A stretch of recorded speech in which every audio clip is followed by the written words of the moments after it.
L'histoire d'aujourd'hui est sans... Bonjour et quel bonheur de vous retrouver. L'histoire d'aujourd'hui est sans équivoque la plus taboue et la plus controversée depuis les premiers jours de la chaîne. C'est l'histoire d'un personnage aussi flamboyant que polarisant, une figure presque mythique avec un rôle dans certains des plus grands scandales de notre époque. Il a essayé d'unir les pays arabes dans une grande république, même chose en Afrique alors qu'il voulait fonder les États-Unis d'Afrique. Toute sa vie, il a défié les puissances occidentales jusqu'à devenir l'ennemi public numéro 1. C'est une histoire aussi choquante que fascinante, aussi surprenante que véridique. C'est une histoire de coups d'État, de jeux de coulisses, de courriels secrets, de pétrole, d'argent et de corruption. C'est l'histoire de Reagan, de Sarkozy, de Hillary Clinton et de Barack Obama. Mes amis, voici l'histoire incroyable et non censurée de Muammar Kadhafi. Bienvenue à 7 jours sur Terre. Cette émission vous est présentée par CyberGhost VPN qui permet de sécuriser votre navigation sur Internet. Aujourd'hui, un peu partout, il est possible de se connecter à des réseaux publics. Or, bien sûr, ces réseaux ne sont pas sécurisés. C'est là qu'il faut un VPN pour protéger vos informations personnelles et cacher votre adresse IP. Le VPN de CyberGhost est très facile d'utilisation, mais surtout, il se démarque de plusieurs grâce à sa politique de transparence. Vos données ne sont ni collectées ni partagées. En fait, puisque vos données sont cryptées et illisibles par CyberGhost eux-mêmes, votre confidentialité est assurée. Pour faire des recherches sur Kadhafi, disons que c'est le genre de choses qui est préférable. Avec plus de 38 millions d'utilisateurs et 5 étoiles sur Trustpilot, CyberGhost VPN est le leader mondial dans l'industrie de la sécurité et de la confidentialité. Ils sont recommandés fortement par Clubic, Presse Citron et Journal du Geek, protégés jusqu'à 7 appareils autant sur iOS, Windows ou Android et tout ça avec un seul abonnement. Et en plus, CyberGhost vous permet de partager votre abonnement avec vos proches et d'accéder à toute une panoplie de contenus indisponibles dans certaines régions, par exemple sur Netflix, Disney Plus ou Amazon Prime. En modifiant votre emplacement géographique pour les États-Unis, vous obtenez environ 40% plus de contenu sur les grandes plateformes de streaming. Si vous êtes intéressé, c'est le moment. CyberGhost VPN a mis en place une nouvelle offre très avantageuse. Seulement 2,3 € par mois et 4 mois gratuits avec une garantie de 45 jours, satisfait ou remboursé. Un support disponible 24 heures sur 24 et 7 jours sur 7. Cliquez sur le lien dans la description pour bénéficier de tous ces avantages.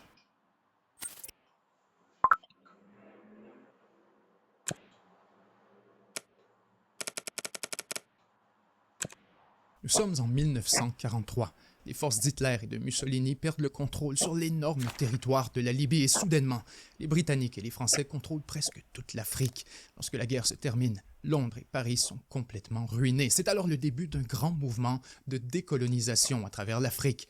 En fait, le tout premier pays d'Afrique à obtenir son indépendance dans le contexte d'après-guerre, c'est justement la Libye. Après des années de négociations, le 24 décembre 1951, le contrôle sur le territoire libyen est enfin cédé au roi Idriss. Le nouveau royaume de Libye est alors l'État indépendant le plus pauvre de toute la planète. L'État n'a absolument aucune ressource, ni naturelle ni matérielle. L'eau douce est extrêmement rare. 90% du territoire est couvert par le désert, alors que moins de 1% est propice à l'agriculture. Sur une population d'environ 1 million d'habitants, seulement 14 Libyens ont un diplôme universitaire, alors que 94% de la population est tout simplement illettrée. L'économie est pratiquement inexistante, avec un PIB par habitant d'environ 35 $ par année. Bref, dès le départ, les finances du nouvel État libyen sont extrêmement précaires. Donc pour survivre, le roi Idriss signe des ententes à long terme avec les Britanniques et les Américains, leur permettant de maintenir des bases militaires à l'intérieur du pays en échange, bien sûr, d'un paiement annuel de plusieurs millions de dollars. Rapidement, le roi Idriss devient profondément dépendant de l'argent de l'Occident qui représente parfois près de la moitié des revenus du royaume. En fait, c'est seulement en 1956 que la situation change de manière drastique, alors qu'on découvre d'immenses réserves de pétrole sur le territoire libyen. Sans surprise, l'argent du pétrole devient la plus grande source de revenus pour le royaume qui en seulement quelques années passe du pays le plus pauvre du monde à l'une des monarchies les plus prospères de toute la région. C'est exactement dans cette nouvelle Libye, en plein bouleversement, que grandit un certain Muammar Kadhafi. Né dans une famille bédouine d'éleveurs de bétail, c'est un véritable nomade du désert, aux origines aussi austères que religieuses. Tout au long de sa jeunesse, le jeune Kadhafi est fasciné par la révolution égyptienne menée par son héros, le président Nasser. Mais surtout, il est captivé par l'idée du nationalisme arabe. Lorsqu'il entre à l'académie militaire de Benghazi, il constate que les officiers libyens sont formés par les Britanniques et il est profondément frustré parce qu'il voit comme une force de soumission aux impérialistes. On dit qu'il refuse d'apprendre l'anglais, qu'il insulte ses supérieurs. Frustré par l'influence britannique et par la soumission du roi Idriss, il s'inspire de la révolution égyptienne et fonde une cellule de résistance appelée le mouvement des officiers libres. Ce qu'il faut comprendre, c'est que le monde arabe est alors au beau milieu d'une profonde transformation. On assiste à un rejet grandissant des influences colonialistes, impérialistes ou religieuses au bénéfice des principes républicains et nationalistes. La région est en pleine effervescence. On dit que les républiques comme la Syrie, l'Égypte et l'Irak sont promises à un avenir brillant. Et plus les choses avancent, plus Kadhafi est convaincu que la Libye est en train de rater son rendez-vous avec la destinée. Beaucoup plus que le nationalisme. Pour lui, la solution, c'est carrément l'unification de tous les peuples arabes dans un seul État qui deviendrait une puissance mondiale, autant économique, militaire que religieuse et culturelle. Alors, le roi Idriss ne montre aucun intérêt pour les projets d'unification. D'abord, il veut garder son trône ainsi que son royaume, mais encore plus, il est beaucoup trop proche de l'Occident pour appuyer les ambitions nationalistes. En 1967, lorsque la guerre éclate entre Israël et une coalition de pays arabes composés notamment de l'Irak, de l'Égypte et de la Syrie, l'asservissement de la Libye aux intérêts occidentaux devient plus flagrant que jamais auparavant. Non seulement le roi Idriss refuse d'appuyer les armées arabes, mais encore pire, il permet aux Américains d'utiliser leurs bases en Libye pour lancer des bombardements en faveur d'Israël. En seulement 6 jours, l'armée israélienne écrase la coalition arabe, alors qu'en Libye, plusieurs sont frustrés et couverts de honte par la décision du roi Idriss d'abandonner et même de trahir les frères arabes dans la lutte contre Israël. Le roi est de moins en moins populaire. On entend même des murmures quant à la possibilité d'un coup d'État. On dit que c'est une question de jours. Pour Kadhafi, voilà le signal. Il faut renverser le roi, et maintenant, sans quoi quelqu'un d'autre le fera à sa place. Avec son mouvement des officiers libres, le jeune Kadhafi rassemble une poignée d'hommes et le soir du 1er septembre 1969, il dépose le roi, annonce la fin du royaume et la naissance de la République. À peine une douzaine rassemble une poignée d'hommes et le soir du 1er septembre 1969, il dépose le roi, annonce la fin du royaume et la naissance de la République. À peine une douzaine d'officiers ont pris part au coup d'État, mais pourtant, il est complété en moins de 2 heures, sans la moindre goutte de sang. Ainsi, à seulement 27 ans, Mouammar Kadhafi s'établit comme chef de la révolution et leader de l'État libyen. Dès son arrivée au pouvoir, Kadhafi décrète la fermeture des bases militaires britanniques et américaines. Il ordonne aux banques étrangères de plier bagages et commence immédiatement à travailler à la réalisation de son plus grand rêve, soit l'unification des peuples arabes. Il lance des négociations avec l'Égypte et la Syrie afin de fonder un seul État commun, l'Union des républiques arabes. Ni communiste, ni capitaliste, Kadhafi fait plutôt la promotion d'une société basée sur 3 piliers, le nationalisme, le socialisme et l'islam. Il dit vouloir redistribuer la richesse nationale, éliminer l'exploitation et fournir une prospérité à tous. Alors que plusieurs républiques arabes de l'époque se veulent laïques, la Libye qu'il dirige est fièrement et résolument musulmane. Et même si Kadhafi est plutôt non aligné lorsqu'il est question de la guerre froide, dès son arrivée, il adopte des politiques qui déplaisent énormément aux puissances occidentales. Pour appuyer la Palestine dans sa lutte face à Israël, il crée un fonds pour le djihad à partir d'une taxe perçue directement sur les salaires. Pire encore, dès 1970, il annonce la nationalisation de l'industrie pétrolière. Il exige la renégociation de tous les contrats sous menace d'expulsion pour les pétrolières étrangères. Il déclare alors « Les peuples qui ont vécu sans pétrole pendant 5000 ans peuvent s'en passer pendant quelques années. » Ultimement, la Libye devient le premier pays en développement du monde à obtenir une part majoritaire dans l'exploitation de ses ressources pétrolières. Pour les Américains, les Britanniques, c'est un véritable coup de tonnerre. Ils voient de plus en plus Kadhafi comme un communiste. En un an, le prix du pétrole libyen est plus que triplé. Avec l'argent du pétrole, le leader libyen promet d'exporter la révolution. Il appuie non seulement la Palestine, mais aussi toute une constellation de groupes rebelles et de factions armées à travers le monde, incluant les Black Panthers aux États-Unis et l'armée républicaine en Irlande. Il crée notamment la Légion islamique, une force paramilitaire dont le mandat est d'appuyer directement les mouvements révolutionnaires. Pour Kadhafi, la lutte contre l'impérialisme est une forme de mission qui relève carrément de la destinée. En coulisses, les Américains sont presque aussi terrifiés que fascinés par le nouveau chef libyen. Dans une note confidentielle, l'ambassadeur des États-Unis résume le sentiment. La figure clé de la révolution libyenne est un homme obsédé, une curieuse combinaison d'un guerrier bédouin islamique du 7e siècle et d'un nationaliste idéaliste moderne. En 1973, Henry Kissinger fait remarquer à un diplomate italien « Votre éducation des Libyens a dû manquer de quelque chose pour avoir produit un Kadhafi. » Les États-Unis ne savent pas encore, mais leurs problèmes avec Kadhafi ne font que commencer.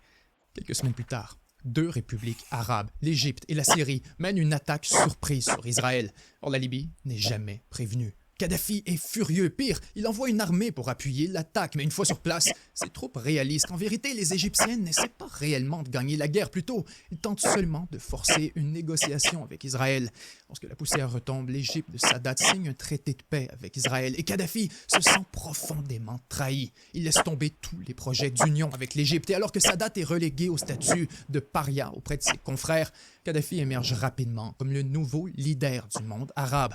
En fait, en réponse à l'appui américain pour Israël durant la guerre, Kadhafi utilise son influence au sein de l'Organisation des pays exportateurs de pétrole, l'OPEP, pour réduire la production et forcer un embargo sur les alliés d'Israël, incluant les États-Unis.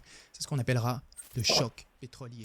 L'économie mondiale est plongée dans l'incertitude alors que le prix du baril de pétrole est rapidement quadruplé de 3 à 12 dollars pour le monde entier. C'est un choc spectaculaire qui cause des bouleversements majeurs. Or, pour la Libye de Kadhafi, c'est le début d'une nouvelle ère. Malgré une production de pétrole réduite de moitié, les revenus sont plus que quadruplés. Et avec la nationalisation de l'industrie pétrolière, la Libye touche des profits absolument faramineux pour une population relativement peu nombreuse. Résultat, la Libye devient sur papier l'un des États les plus prospères de toute la planète. En 1974, le PIB par habitant de la Libye est plus élevé que celui de la France et du Royaume-Uni. Kadhafi se lance alors dans une vaste modernisation de l'État libyen qu'on appellera la révolution culturelle. L'éducation publique devient entièrement gratuite à tous les niveaux. Même chose pour les soins de santé. La nourriture est largement subventionnée. Des milliers de logements sont construits. Kadhafi crée des orphelinats et des garderies pour les enfants, des maisons de soins pour les aînés, même dans les villages les plus reculés du désert. De l'autre côté, avec l'argent du pétrole, il finance toujours plus de groupes rebelles et de révolutions à travers le monde. Il s'entoure de multiples agences de sécurité, d'espionnage et de renseignement. Mais surtout, convaincu qu'Israël possède secrètement la bombe, Kadhafi cherche ouvertement à obtenir des armes nucléaires pour la Libye. Lorsque les pays commencent à le bouder en raison de son appui à des mouvements rebelles, il se tourne vers l'URSS et critique de plus en plus le capitalisme. C'est alors qu'il publie son fameux livre vert exposant sa vision pour une forme de démocratie directe dans laquelle le pouvoir revient notamment à des comités populaires formés par les citoyens. C'est la naissance de ce qu'on appelle la troisième théorie universelle ou encore le kadhafisme. Pour compléter la révolution, ainsi signifiant l'état des masses ou l'état du peuple. Peu de temps après, il renonce à ses fonctions officielles et prend le titre de leader de la révolution. En réalité, la transition est surtout symbolique et Kadhafi est plus influent que jamais à l'intérieur de la Libye, jouissant d'un pouvoir pratiquement incontesté. Après tout, sous sa gouverne, l'économie libyenne grandit à une vitesse spectaculaire, à tel point qu'en 1980, le PIB par habitant de la Libye est littéralement supérieur à celui des États-Unis. C'est absolument incroyable. De son côté, Kadhafi démontre une flamboyance qui fait de lui un personnage presque mythique. Il porte des robes traditionnelles et des uniformes militaires élaborés avec des motifs, des couleurs. Il multiplie les déclarations controversées et tout ça, c'est sans parler de sa garde personnelle, les Amazones. Expertes en arts martiaux et en maniement des armes, les Amazones sont des vierges ayant fait vœu de chasteté afin de strictement servir le leader. Lorsqu'il voyage, Kadhafi refuse de dormir à l'hôtel, préférant une tente bédouine supposément par balle et si lourde qu'elle doit être transportée dans un avion à elle seule. À partir des années 80, en tant que guide de la révolution, Kadhafi développe sa propre vision du socialisme avec des politiques parfois radicales. D'abord, l'État prend en charge l'entièreté des importations et des exportations. Ensuite, on lance un vaste projet d'irrigation afin de pomper l'eau sous le désert et l'amener vers les grandes villes. Les entreprises privées sont presque toutes remplacées par des grands marchés contrôlés par le gouvernement, alors que les entreprises qui restent sont transformées en coopératives avec un système de partage de profits entre les employés. Pour certains, ce sont des pratiques pour le moins non orthodoxes. Pour d'autres, c'est carrément du communisme.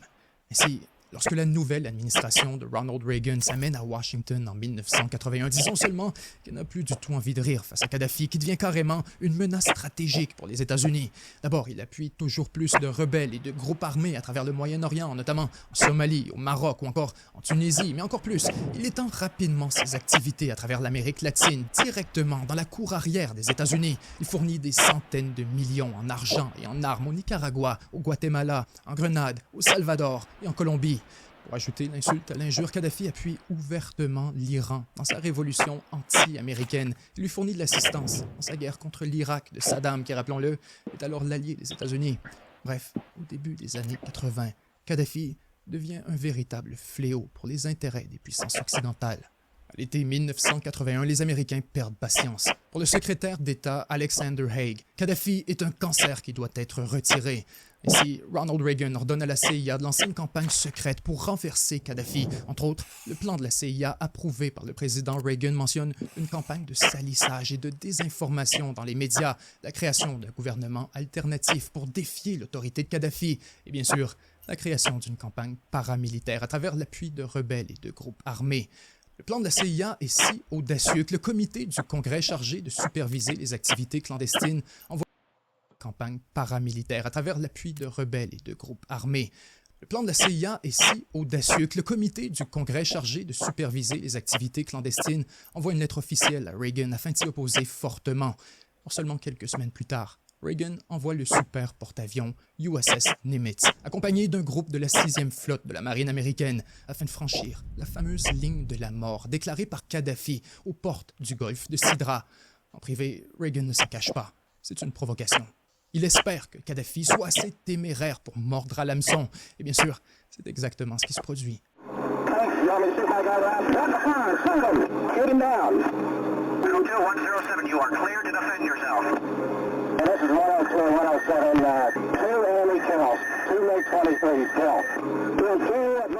la foulée de l'incident, la relation entre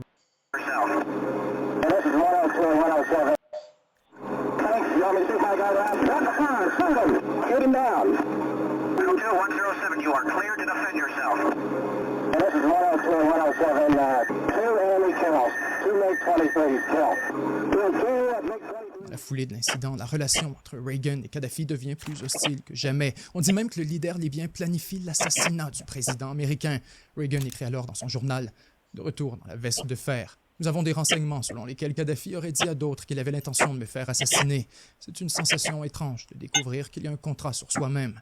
À peine un mois plus tard, le président égyptien Sadat est tué lors d'une cérémonie et immédiatement, plusieurs soupçonnent Kadhafi d'être responsable de la mort de son rival. Après tout, en Libye, c'est la jubilation. Les rues explosent de joie. De sévères sanctions économiques sont imposées contre la Libye et la CIA s'active encore plus contre Kadhafi. Au Soudan, en Irak, en Égypte, la CIA finance, entraîne et arme des centaines de mercenaires afin de renverser ou encore mieux d'assassiner Kadhafi. Le 8 mai 1984, les commandos de la CIA montent dans des véhicules et lancent enfin leur attaque contre la Libye. Or, l'opération est un échec lamentable, un véritable embarras pour Washington. Les mercenaires sont rapidement arrêtés, certains directement à la frontière. Plus de 2000 personnes sont arrêtées, 200 sont exécutées et 8 sont pendus publiquement. Malgré l'échec de la tentative de coup d'État, Kadhafi voit très bien qu'il est au pied du mur face aux États-Unis, qu'il a besoin de se créer un nouvel espace pour manœuvrer. Quelques semaines plus tard, coup de théâtre, alors que nul autre que le roi du Maroc, Hassan II, téléphone à l'ambassadeur américain pour lui dire les mots suivants. « Je suis ici avec le colonel Kadhafi et nous sommes sur le point de signer un traité de fédération entre le Maroc et la Libye. Ne vous en inquiétez pas. » À Washington, mais aussi partout à travers le monde, la surprise est totale. Le Maroc et la Libye étaient jusqu'alors des adversaires. Kadhafi méprisait ouvertement le roi Hassan. Aujourd'hui, il propose de s'unir dans un seul État. Les Américains sont stupéfaits, mais surtout, ils sont en colère. Le problème, c'est que le Maroc est un allié essentiel des États-Unis dans la région, alors que la Libye, elle, est une ennemie. En s'unissant au Maroc, Kadhafi devient en quelque sorte intouchable. Un référendum est organisé au Maroc. 99% appuient l'Union. Même chose en Libye. Pour les États-Unis, la décision du Maroc est tout simplement inacceptable. On tente d'intimider le roi Hassan. On suggère ouvertement que l'assistance économique et militaire de Washington pourrait s'arrêter. Dans une rencontre avec un représentant des États-Unis, le roi Hassan monte le ton et défend son traité avec la Libye.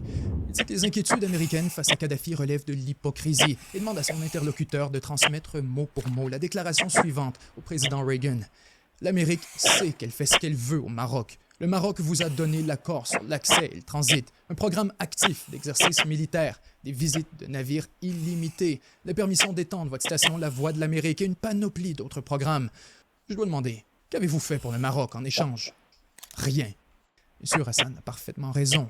Or, les Américains exercent une pression énorme pour qu'il abandonne l'Union et de l'Algérie, alors qu'on fait comprendre au roi Hassan qu'il n'est plus le bienvenu à l'Algérie comme rien. Bien sûr, Hassan a parfaitement la permission d'étendre votre station La Voix de l'Amérique et une panoplie d'autres programmes. Je dois demander, qu'avez-vous fait pour le Maroc en échange? Rien. Bien sûr. Et pour le RIF, rien. Hassan a parfaitement raison. Or, les Américains exercent une pression énorme pour qu'il abandonne l'union avec la Libye. Ils commencent ouvertement à courtiser l'Algérie comme alternative au Maroc dans la région. Le président Reagan invite à la Maison-Blanche les chefs de la Tunisie et de l'Algérie, alors qu'on fait comprendre au roi Hassan qu'il n'est plus le bienvenu à Washington. Le 7 janvier 1986, Reagan déclare en privé qu'il est grand temps de sévir contre le clown en chef de la Libye. Le lendemain, il impose des sanctions économiques draconiennes et envoie la 6e flotte de la marine pour une nouvelle incursion dans le golfe de Sidra. Encore une fois, le but est de provoquer un échange de tirs et ça fonctionne. 2 navires libyens sont envoyés par le fond. Les Américains réfléchissent ouvertement à une intervention militaire pour punir Kadhafi. Tout ce qu'il faut, c'est une bonne raison, un prétexte pour justifier une attaque directe contre la Libye.